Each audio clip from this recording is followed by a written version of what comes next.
दोस्तों नमस्कार, मैं उपेंद्र यादव। दोस्तों इस वीडियो में मैं कई विशेष मुद्दों को लेकर चर्चा करूंगा। कल शिक्षा मंत्री जी से मुलाकात हुई, उसको लेकर भी, और 4 नवंबर को होने वाली मीटिंग को लेकर भी। दोस्तों सबसे पहले मैं चर्चा करूंगा 4 नवंबर को जो हमारी मीटिंग है।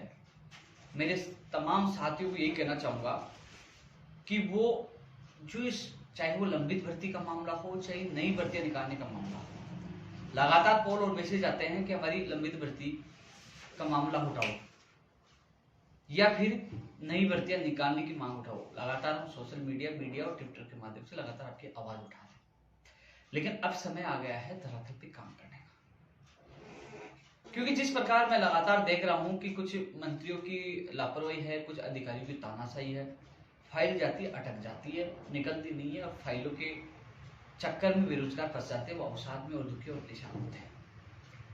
हालांकि आपने देखा होगा कि राज्य सरकार से मेरी कोई व्यक्तिगत कोई दुश्मनी नहीं है। माननीय मुख्यमंत्री जी से बहुत काम करवाए हैं, चाहे एलडीसी भर्ती 2018 के भर्ती को ज्वाइनिंग का मामला हो, चाहे सेकंड ग्रेड भर्ती 2018 का मामला हो, चाहे कृषि प्रेक्षक हो, चाहे महिला सुपरवाइजर हो, चाहे प्रयोगशाला सहायक हो, चाहे एएसओ, तमाम कई भर्तियों के अभ्यर्थियों को ज्वाइनिंग मिली है, चाहे वेटेज कम कराने का मामला हो। कई समस्याओं का समाधान माननीय मुख्यमंत्री जी के जरिए हम कर रहे हैं। कम किए गए पद जो एलडीसी के 587 जो 603 की घोषणा की है वो मामला। लेकिन जब मुझे लगा कि आपको मैंने एक स्पष्ट नीति के तौर पे बताया था कि राजस्थान बेरोजगार एकीकृत महासंघ और उपेंद्र यादव केवल बेरोजगारों के लिए जीता है, वही मेरी पार्टी है। मुझे लगा कि कहीं ना कहीं बेरोजगार के स्वाभिमान के साथ चोट है, विश्वासघात है, जिस प्रकार अधिकारी लापरवाही कर रहे, तानाशाही कर रहे। तो हमने आर पार का ऐलान किया और सरकार तक को 10 दिन का समय दिया कि माननीय मुख्यमंत्री जी तक हमारी बात पूछे, कि वो हमारे मुखिया हैं, अभिभावक हैं, उन तक बात पूछे कि आज बेरोजगार सड़कों पर उतरने के लिए क्यों मजबूर हो रहा है। लेकिन दोस्तों अभी इस वीडियो के मैं चर्चा आपसे कर रहा हूं, उसके बाद मैं रीड 2016, 20 और 18 को लेकर भी चर्चा करूंगा, क्योंकि लगातार उनके कमेंट आते हैं। लेकिन मैं 4 नवंबर को लेकर विशेष चर्चा करना चाह रहा हूँ। दोस्तों अब आर पार की लड़ाई का ऐलान किया। लड़ाई किस प्रकार होगी, कैसे होगी, उसका पूरा प्रोग्राम हम सब मिलकर 4 नवंबर की मीटिंग में सेट करेंगे। अलग अलग व्यक्तियों को जिम्मेदारी दी जाएगी। कब बेरोजगार हस्ताक्षर अभियान चलाया जाएगा, कौन कौन जिलों में क्या क्या किया जाएगा, कैसे क्या किया जाए, सारी घोषणा हम 4 नवंबर को मिलजुल कर करेंगे। दोस्तों कोरोना काल चल रहा, आपने देखा होगा कि जो आंदोलन की जो गुर्जर समाज का जो आंदोलन हुआ, उनके मुखिया पर मुकदमे दर्ज कर दिए गए कोरोना को लेकर, कोविड-19 को लेकर। इसके अलावा जो अभी शिक्षा संकुल के बाहर भी प्रदर्शन था, टंकी भी छड़ गई थी शिक्षक, उन पर भी मुकदमे दर्ज किए गए। ऐसे में हमें आंदोलन भी करना है। हमारी मांग माननीय मुख्यमंत्री तक भी पहुंचाने की अधिकारी और मंत्री लापरवाही कर रहे हैं। जिस प्रकार अधिकारियों की तानाशाही है, भर्तियां लटक जाती हैं, परिणाम नहीं आते, फाइलें लटक जाती है, तो मुख्यमंत्री जी तक हमारी आवाज आए, सरकार तक हमारी आवाज पूछे। मीडिया हमारा साथ बराबर दे रहा है, मीडिया का बहुत बहुत धन्यवाद। लेकिन उसके लिए हम तरीके से, रणनीति के साथ हम आंदोलन करेंगे। हमने जब जब घोषणा की है वो आंदोलन हुआ है। ऐसा नहीं कि हमने, कई लोग क्या करते हैं, सस्ती लोकप्रियता के लिए घोषणा कर देते, ट्वीट करते थे, फेसबुक डालते थे, हम आंदोलन करेंगे। वो जिंदगी में कभी आंदोलन नहीं किए, नहीं कर पाते कि हम ये कर देंगे, वो कर देंगे। वो बड़े बोले होते हैं, या हमने किया वो करते हैं। और जिसका आपने देखा होगा कि जो हमने अनशन किया, उसके बाद 25 नवंबर 2019 को, यानी कि नवंबर 25 आने वाली है, यानी कि 1 साल होने वाला है, हम जेल गए, लाठियां खाई और फिर एक बार मैदान में आए हैं। लेकिन माननीय मुख्यमंत्री जी से भी निवेदन किया है, उन तक मैसेज पहुंचाया गया है कि हमारी पीड़ा सुने। हमने आपका साथ चुनाव में दिया था, हर जगह आपका साथ दिया था, और हमेशा जहां आपने अच्छा कार्य किया हमने धन्यवाद भी दिया और आगे भी देंगे। लेकिन जिस प्रकार जिस नियमों को लेकर कि ऐसे नियम बने हुए हैं, चाहे बाहर राज्यों का कोटा समाप्त करने का मामला हो, चाहे राजस्थान का सामान्य ज्ञान देने का मामला हो, चाहे कई जो तमाम भर्तियों की संगतियां करे, वो अधिकारियों को लापरवाही सुविधा। मुख्यमंत्री जी से हम मुलाकात हो तो हम कहें कि वास्तव में इन समस्याओं का निस्तार ऐसा हो सकता है, और इसके अलग से एक आयोग बनाया जाए तो बेरोजगार अपनी बात रख सकता है, अपनी पीड़ा। लेकिन मुख्यमंत्री जी से हमें मिलने नहीं दिया जाता। लगातार मैं प्रयास कर रहा था, अब जब प्रयास असफल हो गए, मिलने का समय नहीं दिया गया, तो हमने आंदोलन की घोषणा की है।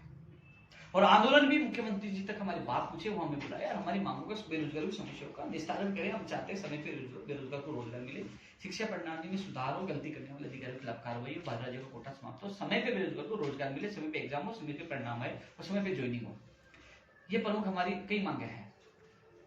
इस वीडियो के माध्यम से चाहे वो नर्सिंग भर्ती 2013 वाले हो, चाहे एनएम इंजीनियरिंग जो 2013 हो, पंचायत राज एलडीसी वाले हो, चाहे आयुर्वेद नर्सिंग भर्ती वाले हो, चाहे एएन भर्ती वाले हो, चाहे रीड 2020 वाले हो, 16 वाले हो, चाहे 17 वाले हो, चाहे वो तमाम वो भर्तियां हो, चाहे ऊर्जा विभाग में नई भर्ती निकालने की मांग करे, चाहे जेमिनियल वाले हो, चाहे पंचायत राज जैन भर्ती वाले हो, कंप्यूटर शिक्षक वाले हो, नई स्कूल व्याख्याता वाले हो, जूनियर अकाउंटेंट वाले हो, सूचना सहायक वाले हो, तमाम वो भर्तियां हैं, मैं सबका नाम नहीं लिखूंगा। उन सभी मेरे अभ्यर्थियों से निवेदन है, 1 या 2 प्रतिनिधि मंडल यानी कि 1 या 2 लोगों के साथ 4 नवंबर को सुबह 10 बजे राजस्थान बेरोजगार एक महासंघ कार्यालय पहुंचे। हम सब मिलकर एक बड़ी रणनीति के साथ गांधीवादी तरीके से हम एक आंदोलन को प्रारूप देंगे, घोषणा करेंगे, कब से क्या करेंगे और उसके बाद हम मीडिया के सामने घोषणा करेंगे। तो हम सब मिलकर बैठकर 4 नवंबर को, हालांकि मौखिक रूप से खाका तैयार कर लिया गया, लेकिन आप लोगों की सहमति से कि हमें कैसे कैसे किस किस को क्या जिम्मेदारी दी जाएगी उसकी घोषणा 4 नवंबर को की जाएगी। तो सभी साथियों से निवेदन है, फिर मुझे ये मत कहना उपेंद्र यादव हमारी आवाज नहीं उठा रहा, हमारी भर्ती का नाम नहीं ले रहा, हमारी भर्ती को भूल गया, चाहे वो नई भर्ती निकलवाने की मांग हो किसी विभाग में, चाहे वो लंबित भर्तियों पूरी करवाने की मांग हो, चाहे परिणाम निकलवाने की मांग हो और चाहे वो ज्वाइनिंग की मांग हो, वो तमाम अभ्यर्थी 4 नवंबर को सुबह 10 बजे राजस्थान बेरोजगार एकीकृत महासंघ कार्यालय पहुंचे। हम सब मिलकर एक रणनीति बनाकर एक बड़ी घोषणा करेंगे, फिर आगे की लड़ाई लड़ेंगे। अब हमने सही समय पर यह चुना है।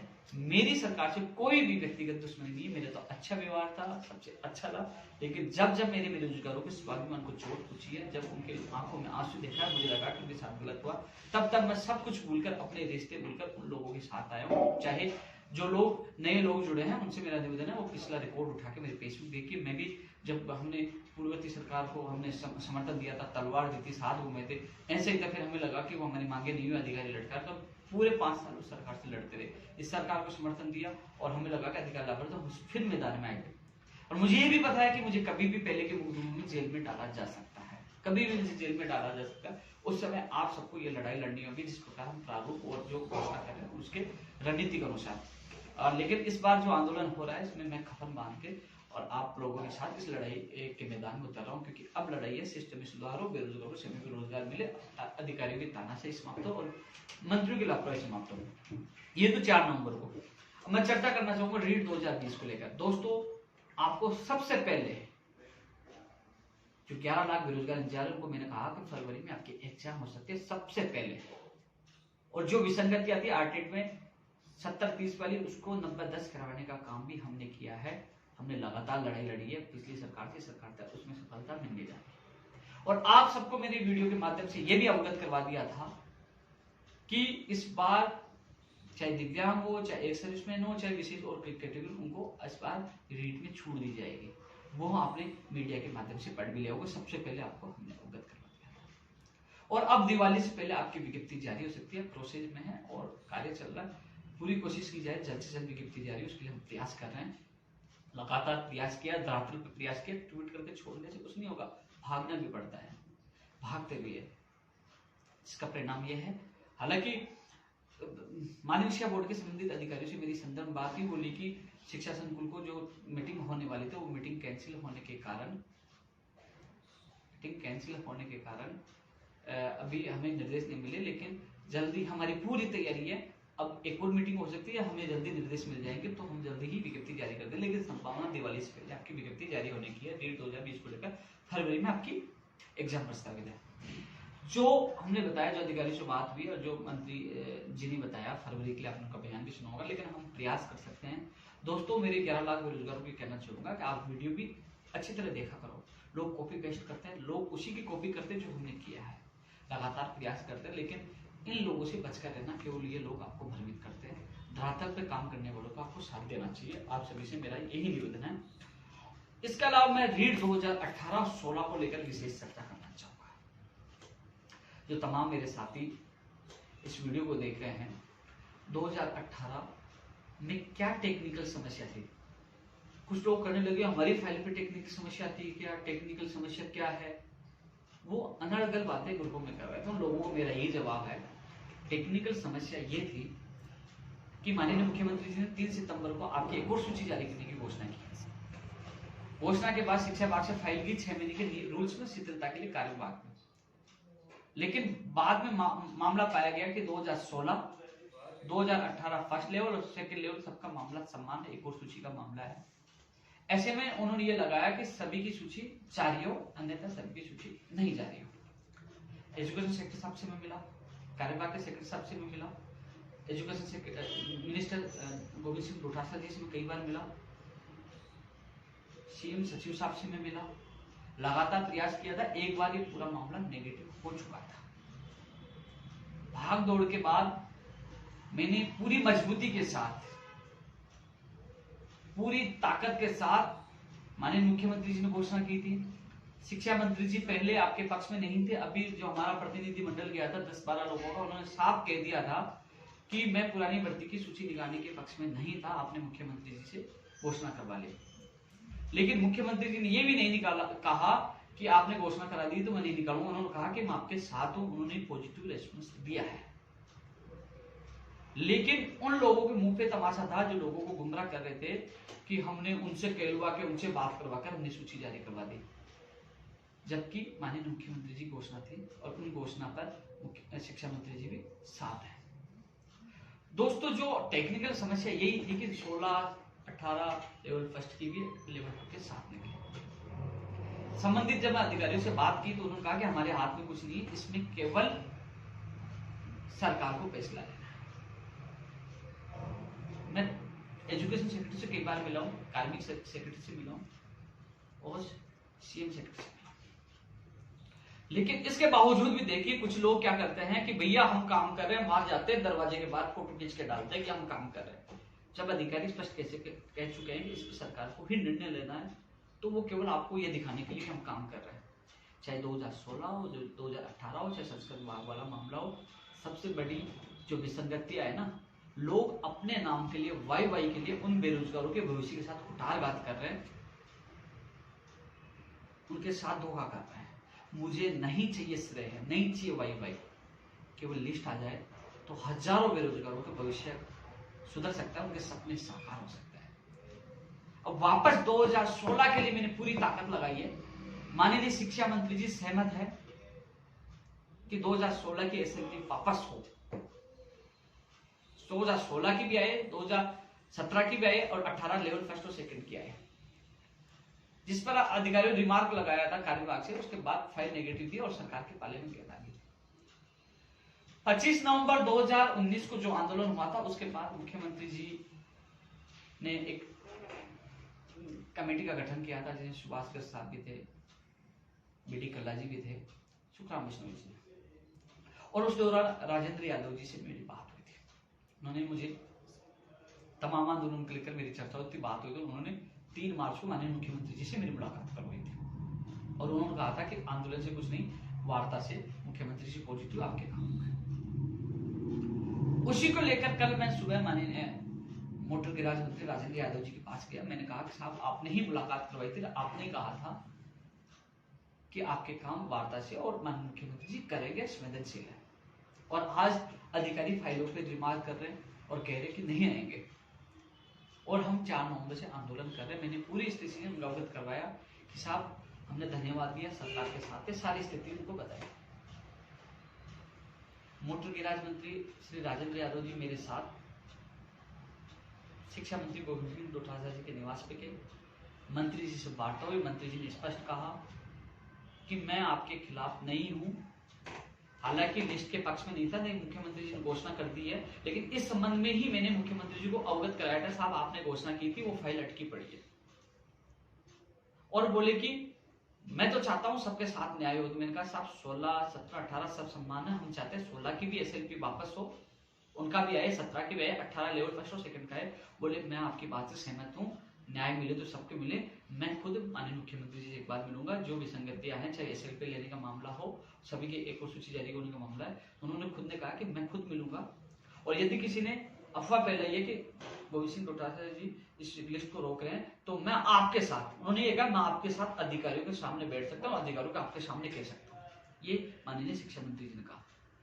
मैं लंबी लंबी बातें कहने के लिए वीडियो नहीं डाल रहा, क्योंकि वीडियो शिक्षा मंत्री जी के पास भी जाएगा। कल मैं जाऊंगा तो कहेंगे आपने झूठ बोला, जो उन्होंने मुझे कहा वो मैं इस वीडियो में बोल रहा हूँ। माननीय राजेंद्र जी यादव जी को चुके।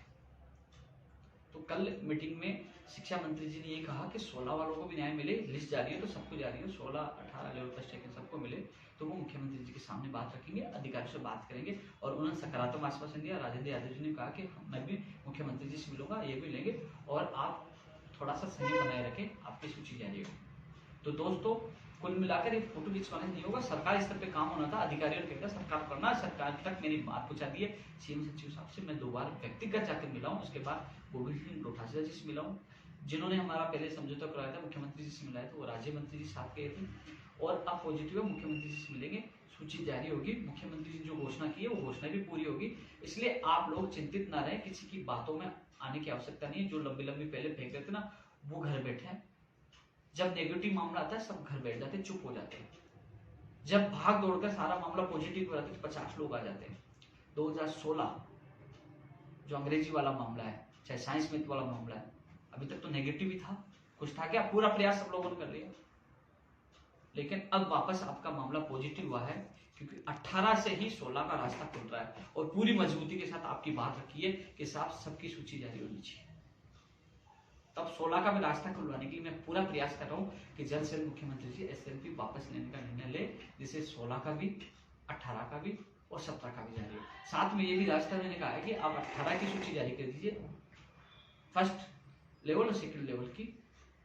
16 वाले मामले में एसएलपी आप लोगों की तारीख आएगी, वहां एसएलपी से 5, 10, 15 दिन जो भी समय लग सकता है, लेकिन इनकी सूची जारी कर दीजिए, उसके बाद वो भी एसएलपी लाकर उनकी भी जारी कर दी, क्योंकि उनके चक्कर में उनको लेट ना हो, लेकिन उनको भी राहत मिलने से। सम्मान सबका है, मामला सबका सम्मान है। हालांकि रीट लेवल 2 में एक व्यक्ति का 2 जगह चयन होने वाला मामला था, तो पूरी बात मेरी मजबूती थी। 2016 संस्कृत अंग्रेजी और 2018 लेवल फर्स्ट और सेकंड की बात रखी है। आपका मामला पुनः पॉजिटिव है। आप सबको विश्वास दिलाना चाहता हूँ, समय नहीं बता सकता क्योंकि वो सीएम साहब से मिलेंगे, आज भी मिल रहे हैं, कल भी मिले थे। अब वहां से ऐसा नहीं कि अपन को बता देंगे, वो मिलने के बाद अधिकारी को निर्देश देंगे, जैसे वो होगा मैं आपको अवगत कर दूंगा। लेकिन आपकी बात सरकार तक पहुंच चुकी है, माननीय मुख्यमंत्री जी तक पहुंच चुकी है। आप लोगों के साथ गलत नहीं होगा। मुख्यमंत्री जी और शिक्षा मंत्री जी ने जो घोषणा की थी वो घोषणा जल्द पूरी होगी, आपकी सूची जारी होगी। मैं कोशिश कर रहा हूँ दिवाली से पहले आप लोगों को राहत मिले, लेकिन मैं लगातार प्रयास कर रहा हूँ। लेकिन आप लोग ये मजाक न उठाए क्योंकि यादव तो दिवाली से पहले के लिए कहा था, लेकिन कम से कम ये सोचिए तुम्हारी लिस्ट वापस मना कर दिया गया था, पहले तो घोषणा नहीं हुई। कैसे जैसे माननीय मुख्यमंत्री जी ने घोषणा की, हमने प्रयास किया, उसके बाद हम नेगेटिव हो गए। अब जो चीज नहीं होने वाली को हम करवा रहे हैं, पॉजिटिव हो गई, उसमें थोड़ा समय लग जाएगा, आपके भविष्य में हो रहा है ना, थोड़ा सा आप वेट नहीं कर सकते खुद के लिए। जब नेगेटिव होते सारे लोग छुप जाते हैं, आपका भाई हमेशा आपके बीच में रहता है, आपको हौसला देता है और उस न होने वाले काम को भाग दौड़ के करवाता है, जो प्रमाण आपके साथ है। कल मिलने के बाद मेरे पास समय कम था, मैं डाल नहीं पाया, मैं फोटो जरूर ट्वीट के माध्यम से किया था, मैंने सोचा वीडियो के माध्यम से आप लोगों को अवगत कराऊंगा। जो ये पूरी डेट 2016, 17 और 18 के लिए संस्कृत विभाग वाले मामले में भी पूरा प्रयास करेंगे। इन मामलों का हल होगा तो संस्कृत विभाग के एक और सूची जो मामला है उसमें भी हल हो जाएगा। दोस्तों 4 नंबर को भारी राज्य वाला कोटा वाला मामला भी मजबूती के साथ रखेंगे। एक प्रयोगशाला सहायक और कृषि प्रेक्षक की सूची को लेकर, देखो प्रयोगशाला सहायक की जो 38 पदों के लिए मुझे दाऊद जी शर्मा ने बताया था, लेकिन वो बीकानेर से अभी वो सूची नहीं आई, इसलिए वो सूची जारी होने में देर लग गई। कृषि प्रेक्षक में 133 के लिए कहा कि कई लोग जो प्रोविजन में डाले गए थे, कई लोगों के कोर्ट से मामले, कई किस्से मामले, कई लोगों के आप समझ रहे हो कि दिव्यांग का पद दिव्यांग को ही मिलेगा, एक सर्विसमैन का एक सर्विसमैन को मिलेगा। मान लीजिए वर्तमान जिन एक सर्विसमैन और दिव्यांग को लिया गया वो अयोग्य है, उनकी जगह नीचे वालों को लिया जाएगा, दूसरों को नहीं लिया जाएगा। हालांकि वो इस वीक में एक और जो सूची है जिन लोगों को पद खाली अयोग्य पाए गए उसकी जारी होने के लिए उन्होंने कहा कि इस वीक में जारी हो जाएगा। आजकल परसों कभी भी इस चीज में कृषि की जो सूची वो जारी होगी। दोस्तों इसके अलावा आरएस भर्ती 2020 के जो अभ्यर्थी लगातार कह रहे हैं कि हमारी वैकेंसी कब आएगी, हम प्रयास कर रहे हैं, लेकिन आप लोगों को कह दूं दिसंबर एंड या जनवरी फरवरी में ही आपकी वैकेंसी आएगी। 1000 प्लस पदों पर आप तैयारी रखिए, क्योंकि इंटरव्यू के बाद ही आपकी वैकेंसी आएगी, यानी कि दिसंबर या जनवरी, ज्यादा फरवरी, लेकिन दिसंबर जनवरी में आपकी वैकेंसी आने की पूरी संभावना है। दोस्तों और भी बेरोजगार हैं, कई लोग कहते हैं कि हम लगातार तैयारी करें, कौन सी भर्ती की तैयारी करें, हम हर भर्ती के लिए प्रयास करें, लेकिन उनसे मेरा निवेदन है कि वो ग्राम सेवक भर्ती की तैयारी करें, कि ग्राम सेवक की भी वैकेंसी जल्द आने वाली है, वन रक्षक का, वनपाल की भी तैयारी करें। हम प्रयास करें फायर की डीएलवी की जो वैकेंसी है वो भी जल्द से जल्द है। ऊर्जा विभाग में चाहे टेक्निकल हेल्पर हो, चाहे वो JN की हो, ऊर्जा विभाग में 2000 पदों पर वैकेंसी की क्वेश्चन उनकी भर्ती आए, TRA की आए, तमाम उन भर्तियों की मांग करें। हम लगातार पिछली वीडियो में चर्चा कर चुके हैं नई भर्तियों को लेकर कि जो पद खाली है, चाहे कृषि प्रेक्षक हो, चाहे पशुधन सहायक हो, चाहे PTI फर्स्ट ग्रेड हो, सेकंड ग्रेड हो, चाहे वो तमाम उन भर्तियों की हम मांग कर रहे हैं कि उनकी भर्तियों की विज्ञप्ति जल्द से जल्द आए। इसके अलावा दोस्तों जो नवंबर में जिनका परिणाम जारी हो सकता है दोस्तों, एनटीटी के लिए लोग लगातार मुझे पूछते हैं क्योंकि पहले 1.5 गुना आपका परिणाम जारी किया गया था। मुख्यमंत्री जी ने कहा कि भर्ती का 3 गुना परिणाम है, जो बार बार विभाग को सूची मंगवाने की आवश्यकता नहीं पड़े तो 1.5 गुना आपका परिणाम और जारी हो सकता है। प्रयास यही है कि दिवाली पर तोहफा एनटीटी वालों को मिले। लैब टेक्नीशियन, रेडियोग्राफर का भी परिणाम जल्द आ जाएगा, यानी दिवाली से पहले आपका परिणाम आ जाएगा। कनिष्ठ अनुदेशक का कुछ परिणाम बाकी है, वो भी आ जाएगा। दोस्तों कंप्यूटर शिक्षक भर्ती के लिए भी हम पूरा प्रयास कर रहे हैं मीडिया के माध्यम से। मीडिया पूरा साथ दे रही है, पूरी मीडिया को बहुत बहुत धन्यवाद। कंप्यूटर शिक्षक भर्ती और नई स्कूल व्याख्याता भर्ती ये भी अगले साल ही आ पाएगी, यानी कि विज्ञप्ति अगले साल ही जारी हो पाएगी। इस साल संभावना कम है, लेकिन हम प्रयास कर रहे हैं। अगले साल भी तब होगी जब हम लोग पीछे पड़े रहेंगे, प्रयास करते हैं, संघर्ष करते रहेंगे, लगातार मीडिया के माध्यम से आपकी आवाज उठा रहे हैं। तो कोशिश करें जल्द से जल्द आपकी विज्ञप्ति आए। आप सभी लोग 4 नवंबर को सुबह 10 बजे राजस्थान बेरोजगार एकीकृत महासंघ कार्यालय मिले। हम सब मिलकर एक रणनीति के साथ एक बड़े शांतिपूर्वक आंदोलन की घोषणा कर रहे हैं। तमाम वीडियो के साथ मैं एक बार फिर मिलूंगा। जय हिंद, जय भारत।